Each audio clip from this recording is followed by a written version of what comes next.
Hello everybody, my name is Lynn St. Louis and I'm an estate planning and elder law attorney at ELG Estate Planning.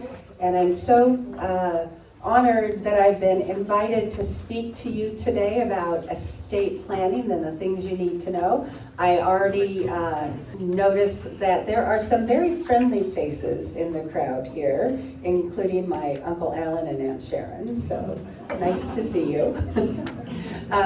Cheryl Owens and Colleen Hennessy are here with me, and they'll be answering some of your questions when we're done here. So I know that we want you to write down your questions. I'm okay with it being a bit interactive.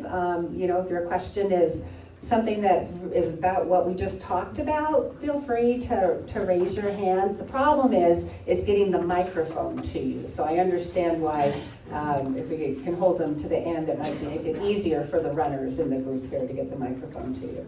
I've been in practice for a very long time. It is coming up, we'll be close to 40 years next year. Does anybody else agree time flies? Oh my goodness, it does, yeah.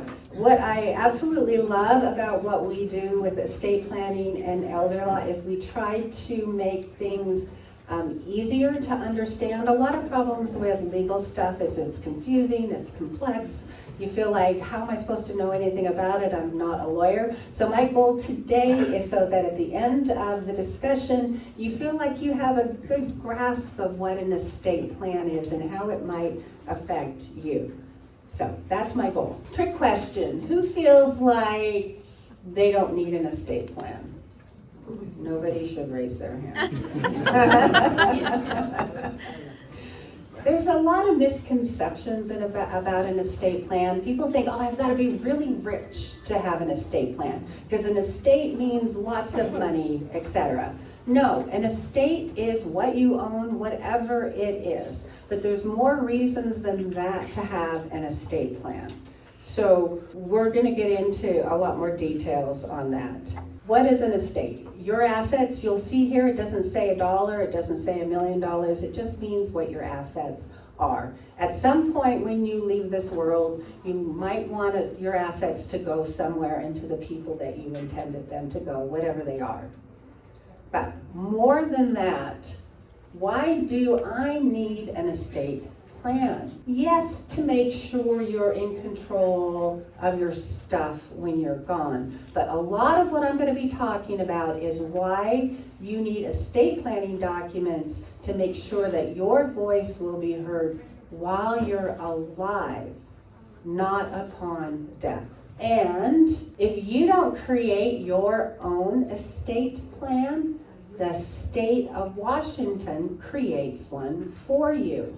And my bet is that the state's plan is not optimal, is not ideal for you. So a lot of people think, I don't need an estate plan, I don't have an estate, and just kind of wing it. And what they find out, or what their family finds out, is if anything happens, death, for example, or disability during a lifetime, the state will have a plan in place for you, and that's something that we want to avoid. Estate planning documents that everyone needs. These include 2 different categories. Most people would say, what's the most important estate planning document? If I said will, would you raise your hand? Most people would. That's right. But there are other estate planning documents that I believe are far more important than having a will. These include living documents. Living documents are the documents that are part of an estate plan that are in place while you are alive.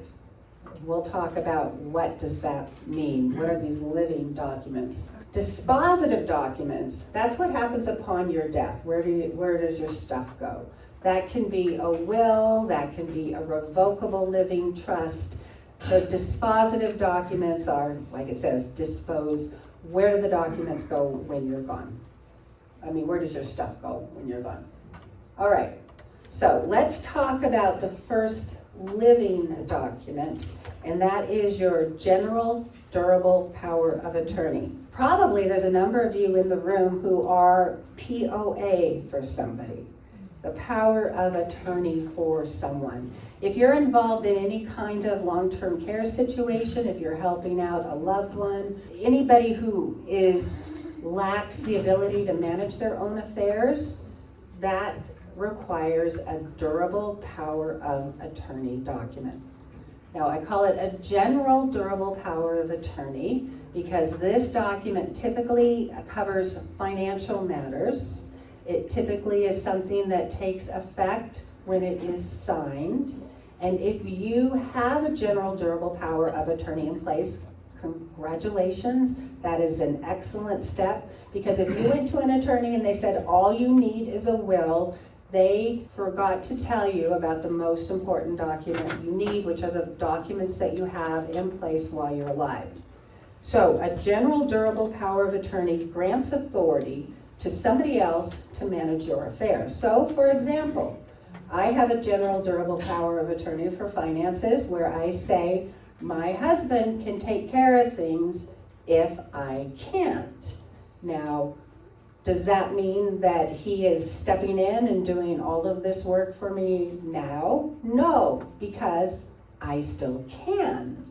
So the idea with a durable power of attorney is it grants authority to somebody else to take care of your affairs when you can't do so yourself. And none of us like to be in that situation when we think about when can't we do it.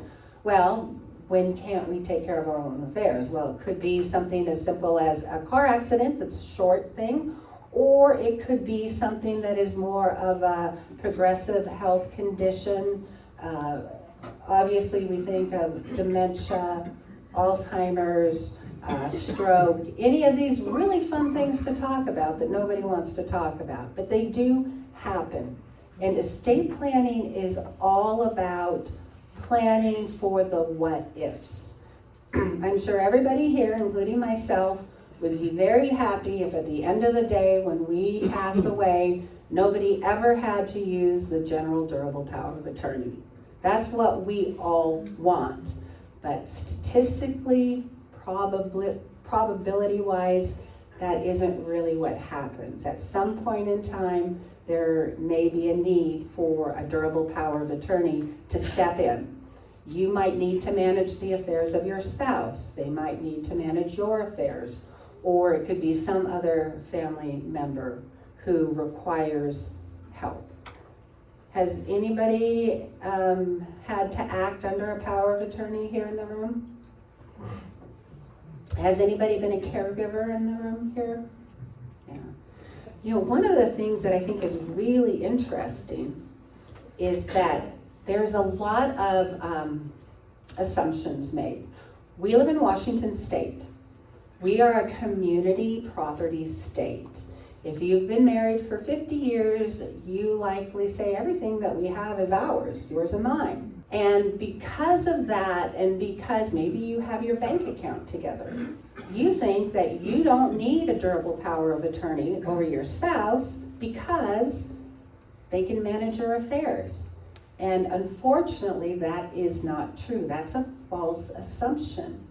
So especially with spouses, you each need to have a durable power of attorney where you grant authority to each other or to whomever you decide is that decision maker for you. So one of the key reasons, and I said that we'd be talking about the 5 reasons to get your worry-free estate plan in place. The number one reason is so that you choose someone you trust to act on your behalf if you can't do so. So we've talked about finances. So does anybody want me at this point to get into any more detail about what happens when a husband and wife don't have a power of attorney over each other? No? Okay. Yes. Okay, let me show you with an example for about what will happen. So think about when you last bought or sold your home or other real property.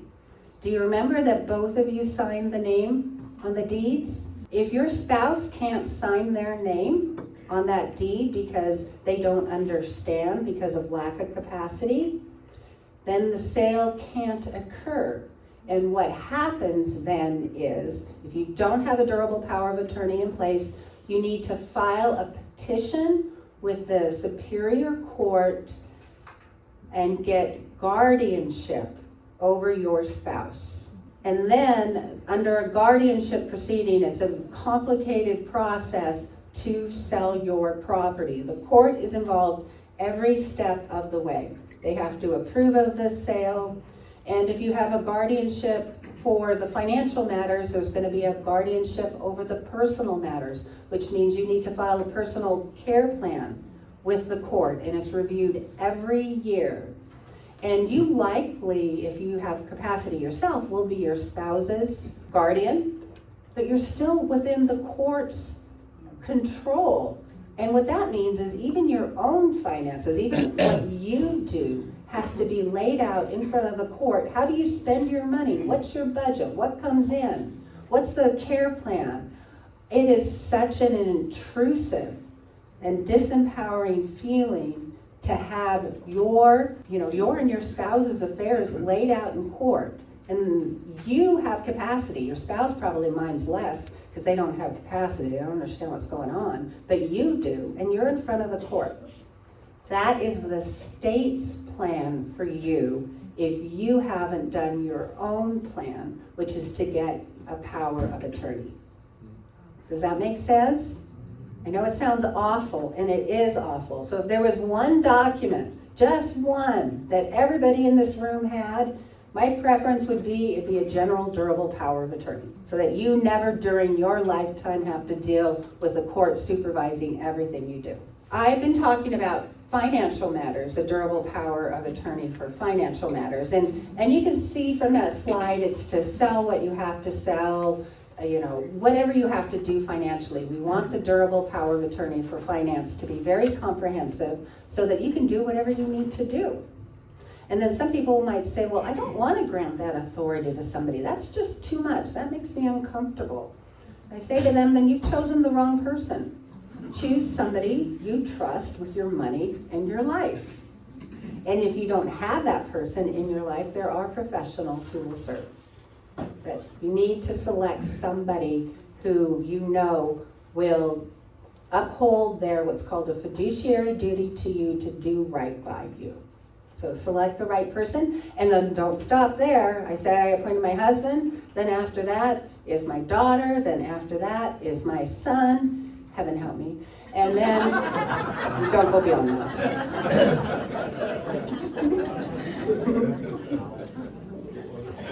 So, I do want to talk about healthcare, and there's less discussion about healthcare power of attorney.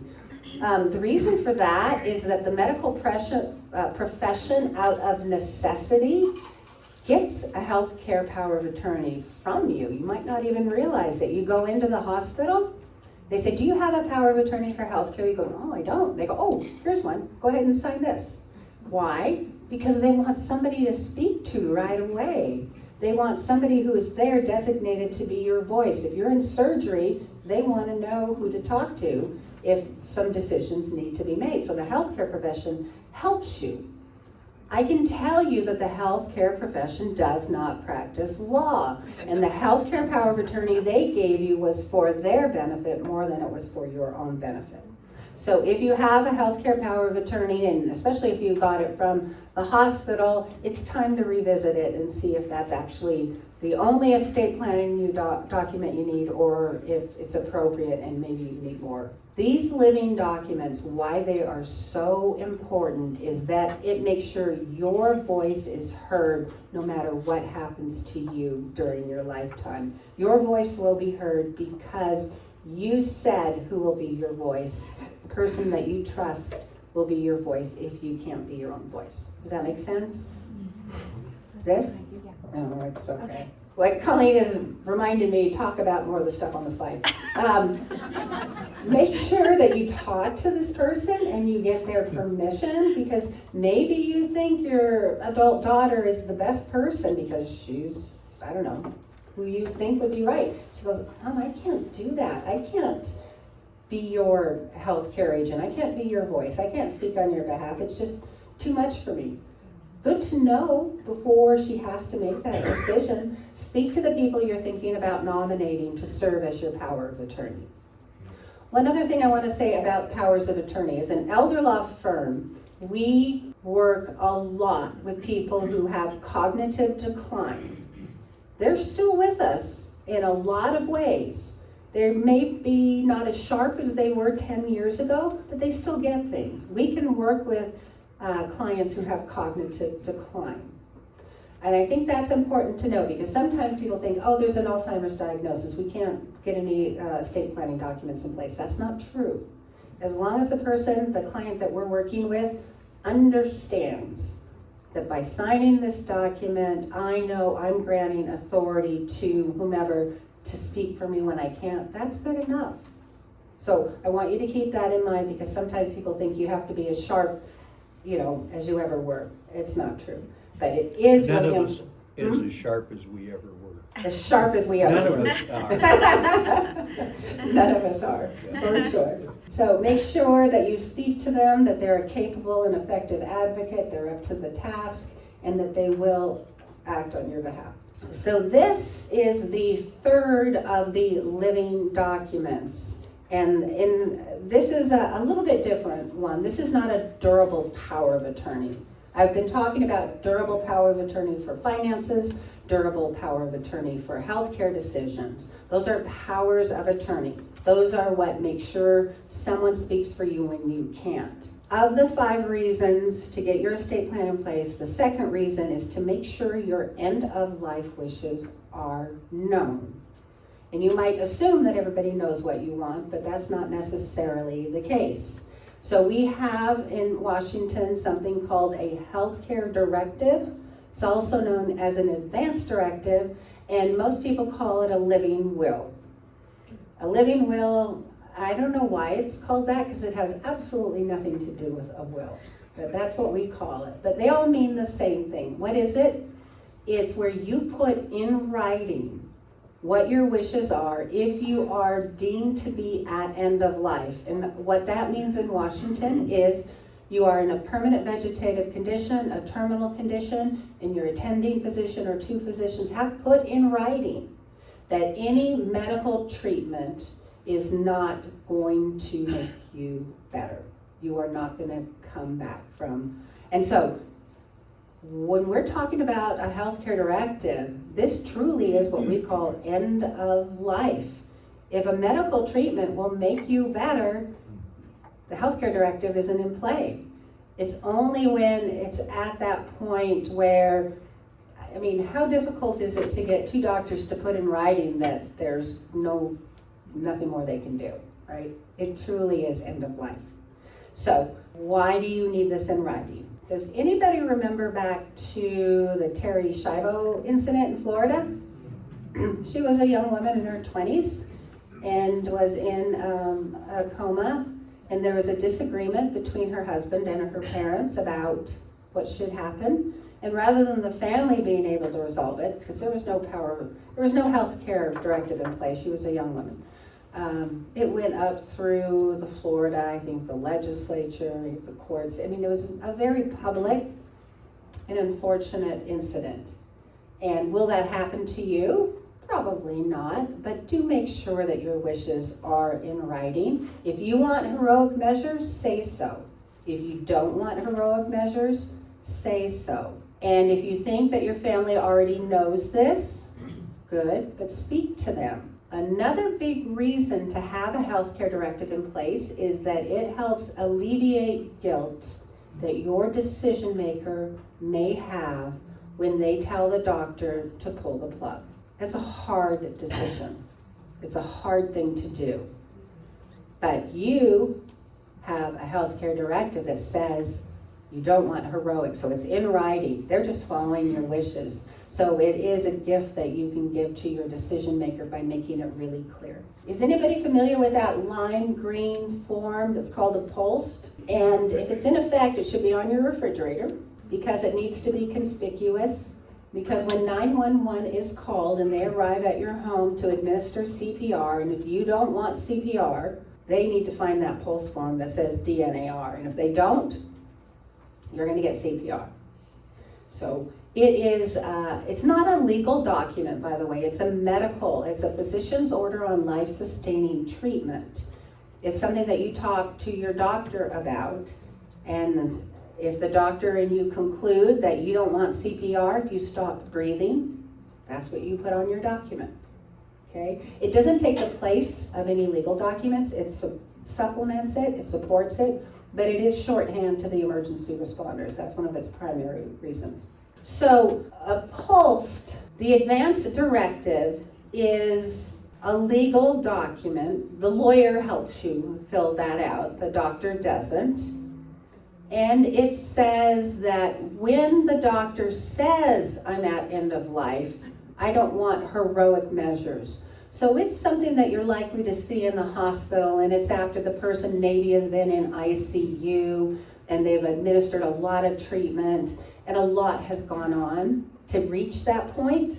Whereas a PLLC, the green document you signed with your physician, says, really what it says is, the key thing is don't resuscitate, DNAR. Do not attempt resuscitation. That's the reason people often want it, because they say, after talking to their doctor, that I don't want to be resuscitated. So it is effective when 911 comes, because the person has dropped on the floor and 911 is called, they're going to start CPR. But if they see a pulse form, they're hands off. So it is the PLLC is a very, very effective document. And anybody in a care facility knows that the care facilities want to have a pulse form handy to make it clear what the person wants. Pulse covers not just CPR, but when you're transported, do you want to go to ICU or just want comfort measures, that sort of thing. But it is a conversation you should have with your doctor, more so, not your attorney. So what we just covered are the living documents. In my opinion, your most important documents. The third, we're going to talk about, go right to a will. So the third reason you want to have an estate plan is that you want to have a plan in place with a clear roadmap for what happens when you die. What happens, you know that when somebody has passed away, it's a really difficult time in your life. And then throwing on post-death administration can be really difficult. So let's make it clear what happens when you die. There are different types of estate plans, and we're going to be talking about wills, and we're going to be talking about revocable living trusts. I'm simplifying. There's way more trusts than that. We'll get into a few. But I would expect that the majority of people in the room here have heard about a will and they've heard about a revocable living trust, and they probably have one or the other for their estate plan. And I'm not saying one is better than the other, but it depends on your situation, which is best. And we'll be talking about why you might need one versus another. So here in Washington State, particularly for those of us who are working with our retired clients, we know that one of their main concerns is long-term care costs, because that is what would really eat into a person's savings account. So what we're talking about on the screen here is a will as opposed to a revocable living trust. And the reason we're talking about that, and what I'm going to show you, is a will that says where your assets go when you die can do more than that. A will with this type of trust in it can protect assets for your surviving spouse. As an elder law attorney, what I can tell you is there's a lot of estate planning attorneys. There's a lot of general practitioners.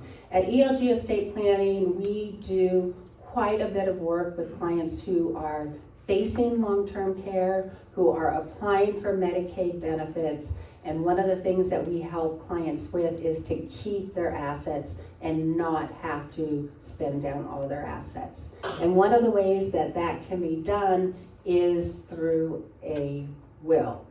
Now, this here talks about a will with asset protection. In the state of Washington, our Medicaid agency says, if you want to protect assets for your surviving spouse when you die, you have to do it through a will. You cannot protect assets for your spouse when you die if you have a revocable living trust. And you might say, well, that just sounds weird. Why is that? Because that's what our law is. There's no real good reason for it other than that's what our state Medicaid agency says. So, yes. You mentioned protection for your spouse. If your spouse has already passed, will this protect for any of your survivors? That's a really good question. So I think you heard the question, but I was just talking about how you can protect assets for your spouse when you're gone. You can do that through this will. I'll show you an example. But this kind of a trust is also a way to protect assets for anybody who is a beneficiary of your estate. Some people have special needs children. You can protect that special needs child, especially if they are receiving government needs-based benefits. You have to use a special needs trust like this. Maybe you have children with lifestyle issues, alcohol, drug, gambling, etc. You can use this trust to protect their inheritance as well, so that it's managed by somebody else, but it's for their benefit. Maybe you have a spouse that you know that they're, a child who is in a bad relationship, and you expect there will be a divorce, and you don't want that divorcing spouse of your child to get your money. Then you can say that their inheritance goes into this trust at least until the threat has passed. So a will has no effect until somebody dies. So what we're talking about is how can you protect assets when somebody dies? Here's an example. We're gonna take Fred and Betty. Fred and Betty have $300,000 in their house. I think I probably should up this, these are probably old numbers. They certainly don't live in King County. They have retirement, investment, and savings of $700,000. So together, Fred and Betty have $1 million. They have a will that has this asset protection in it. So when one of them dies, in this case, we're going to have Fred die first, $500,000, because we're community property, right? So 1/2, I picked easy numbers, 1/2 of $1 million is $500,000. So of the couple's estate, when the first spouse dies, when Fred dies, $500,000 is going to go through Fred's will into this trust that is going to be for Betty's benefit. The reason that we do this is that any of the assets in this trust will not be subject to creditors' claims, subject to later taxes, estate taxes, but very importantly, the state of Washington won't count that $500,000 that's in the trust as belonging to Betty. So if Betty needs long-term care after Fred has passed, she gets to keep more than the measly $2,000 the state otherwise says she can have. She can have her $2,000 in her own name, plus whatever is in the trust, in this example, $500,000. This is one of our most powerful estate planning tools, is to make sure that when the first spouse dies, the surviving spouse will always have a nest egg, no matter what happens to them. Sometimes we have advance warning that a spouse will die. If we knew that Fred is going to die first, what we do is we do what's called a separate property agreement, and this is going to sound confusing. We're going to move everything that the couple owns over to Fred's name. He's the spouse who is dying. Now Betty owns 0, and you can do this in the state of Washington. You can say everything's community, or you can say everything's separate. We move $1 million dollars, the house, all the bank accounts, etc., over into Fred's name because we know he's dying imminently. As a result of that, when he dies, $1 million goes into this trust for Betty's benefit. The couple is able to preserve all of their assets from any future Medicaid spend down. And the assets will go wherever the couple said they will go when Betty passes. This trust is for her. All the money in this trust is for her. She just can't be her own trustee. Yes? How soon should that happen when you know it, before he passes? Right.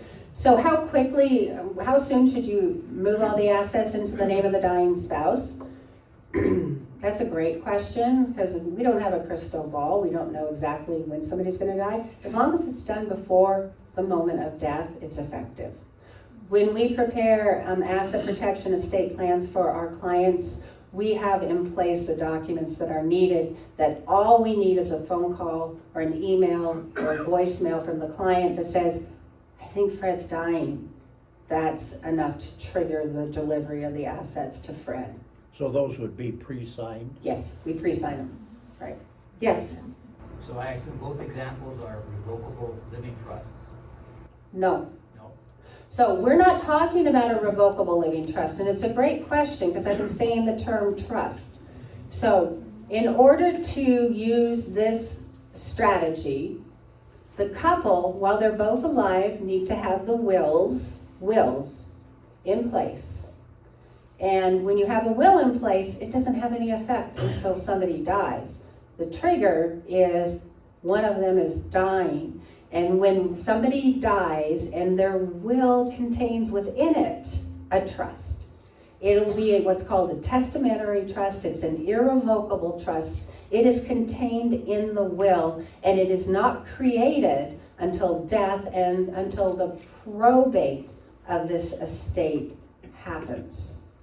So there's no trust until there is a death. The opportunity to protect the money like this is only when somebody has died. So testamentary trust means one created by a will. It is an irrevocable trust. Remember I said that the state of Washington, if you want to protect assets against Medicaid spend down, when your spouse is gone, you have to do it through a will. If you have a revocable living trust, everything I just talked about, just ignore. You can't do it. A revocable living trust is a trust that you create during your lifetime. On your death, all your assets go to your spouse or wherever they're going to go. And the whole idea with a revocable living trust is that you avoid probate, because everybody thinks probate is a very bad thing.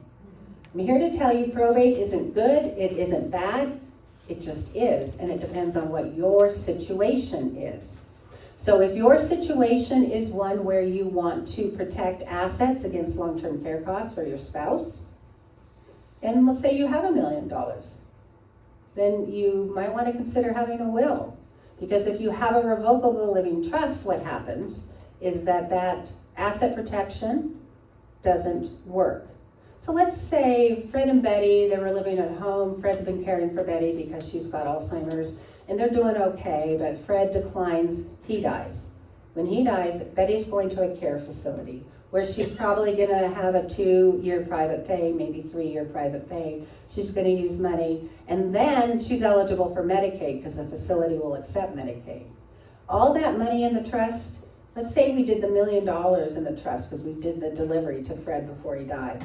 That money is all there to pay for her private pay, but when the facility accepts Medicaid, she's eligible for Medicaid, even if she still has hundreds of thousands of dollars left in that trust. That's worth a probate. $1 million asset protection is worth a probate. A $500,000 asset protection is worth a probate. Probate is a legal process where the will is filed with the court. In Washington, it's quite simple. The personal representative is appointed, the court isn't involved thereafter, and the money is moved into this new trust that is set up through the probate process. a lawyer guides you through it, because anytime you're talking about setting up an irrevocable trust and funding the trust and filing the pleadings with the court to start a probate, you're gonna want a lawyer involved. And yes, the lawyer will charge you. One of the things that's no surprise to anybody in this room is that lawyers charge fees for what we do. And our job is to figure out what is the best plan for you. If the best plan for you is to do asset protection with a will that will require probate, then that's what we're gonna describe. If the best plan for you is a revocable living trust because you have property in California and in Idaho and other states, and you could care less about asset protection because you've got many millions of dollars or a long-term care insurance policy that pays for the rest of your life, a revocable living trust might be right for you. It all depends on your situation, whether or not probate is a good thing or an unnecessary thing. Sure. If you have the will, who becomes the trustee once Fred Ah, dies? good question. The will include in it who's the personal representative or the executor. In your will, in this trust, because this trust, the body of it is in the will, we set out all the terms of the trust in the will, it'll say who is the trustee. So oftentimes with a couple, they'll appoint as trustee the person who might be, the eldest daughter, who would be helping mom anyway with finances and that sort of thing. Typically it is a family member, though professionals will serve as trustees as well. People don't like professional trustees because you have to pay them money, but it is still an option. Yes? How much access does the surviving spouse have in the testamentary irrevocable? So how much access does the surviving spouse have to the money that's in this trust? It will depend upon their relationship with the trustee. So what I tell them is to choose the person with whom you have no conflict, who is there, who's the person that's gonna always be there for you? Who's the person that, absent even having this trust, they're gonna be by your bedside, they're gonna make sure that you're going to the doctor's appointments, they're the one that's gonna make sure your bills are being written out and paid. Who's that person in your life that you have that good relationship with? That's your trustee. Why? Because we want them to be using that money as they should, as the law requires, which is for the benefit of the beneficiary. We don't want somebody that's miserly there that says, what I don't distribute to mom, I get at the end of the day. Wrong person to appoint. Yeah. Can you go back to the previous slide? I think you've already answered it. Could you reiterate the bottom line? How does that work? How do we get $1 million asset protection? Here? I get Medicaid so that you qualify for Medicaid, although Sure. you've got $1 million over here on the side. Exactly. Does that make sense? How do you get Medicaid? You've got $1 million. The surviving spouse does not have $1 million. The trust that was created by their spouse's will for the benefit of the surviving spouse has $1 million. The state of Washington says we don't count that million as belonging to the surviving spouse. They're the beneficiary, but they're not in charge of the money. The trustee is.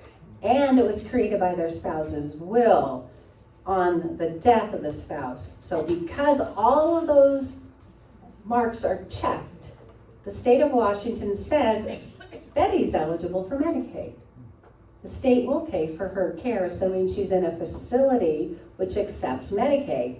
Keep in mind that majority of facilities in assisted living, memory care in particular, they don't want Medicaid right off the bat. They want you to private pay for 2 to 3 years. Okay, so you privately pay for 2 to 3 years. After that, you're in the same room. You haven't moved from the facility. Medicaid is paying for your care, and those funds then aren't needed, except for whatever might be a supplemental need, but they're not paying $10,000 a month anymore. The state is paying that. And what I was explaining was this can be a great result if you have a will, but if you have a revocable living trust, you don't get that result. With a revocable living trust, the $1 million goes to Betty. She spends it down until she's Medicaid eligible, which under Medicaid's rules is $2,000. That's the difference. Yes? I think I know the answer, but I need to clarify. If you're single and you to move toward Medicaid, I'm assuming there's not many options for protecting your assets. Is that true or false? Explain that. It's true. I'm so sorry for all the single people in the room. If your spouse has already passed and you didn't have this plan in place, then it's not available to you. Single people have a much different set of rules when it comes to qualifying for Medicaid. I am actually, April 11th, talking about Medicaid and how to avoid spend down. So we have expertise in Medicaid, how to use their rules and how to keep assets. Now, it's not perfect, but there are many things that a single person can do if they don't have this opportunity to preserve assets. But quite candidly, this is the Fred Betty $1 Million Trust is the way to go if you can. If you don't, then we will recommend other options. But it's single people usually get kind of unhappy with me when I said that boat has sailed. Sorry. All right, so a revocable living trust can be a really good idea. Let's say that you're concerned about taxes. Your estate is $5 million, you and your spouse. You can use a revocable living trust and you don't have to go through probate. Just make sure that when that first spouse dies, their $2.193 million, which is the level of Washington State credit exclusion for estate taxes, goes into an irrevocable trust created by your revocable trust. A lot of people don't do that because once they have their revocable living trust, they say one and done, I don't need to look at it again. They don't look at it again and the first spouse dies and they don't put that $2 million into this tax credit shelter trust. When they die, they're gonna end up owing the state of Washington hundreds of thousands of dollars in an estate tax. So be aware. I know people don't like to spend money talking to professionals, but I want you to know that if you have a revocable living trust and a spouse has died, go see the lawyer who drafted it and fund this tax trust that's in your revocable living trust. Because if you don't, it will end up costing literally hundreds of thousands of dollars in Washington estate tax. There's ways we can get around it, like giving away money, but that's not how it was intended. So people like revocable living trusts, even if they don't understand them, because once it's signed and it's funded, your house is in it, you feel, it's done, I'm done, I don't have to worry about it anymore. That's where the problems arise, okay? So definitely, when any circumstance in your life changes, go back to the attorney and say, how does this impact me? And if your attorney doesn't get back to you, that's a problem. They need to be responsive. They prepared your estate plan. They should be talking to you when you have questions. So the next slide has to do with, I talked about probate. If there's one takeaway, just remember probate's not good nor bad. It just depends. What's your situation? Probate can be a very good thing. It can protect, for example, $1 million. I'm not going to spend much time on that. So what you really want to do is you want to see an estate planning lawyer. Oops, I got all these things coming in. Hold on here. This is what happens in a probate.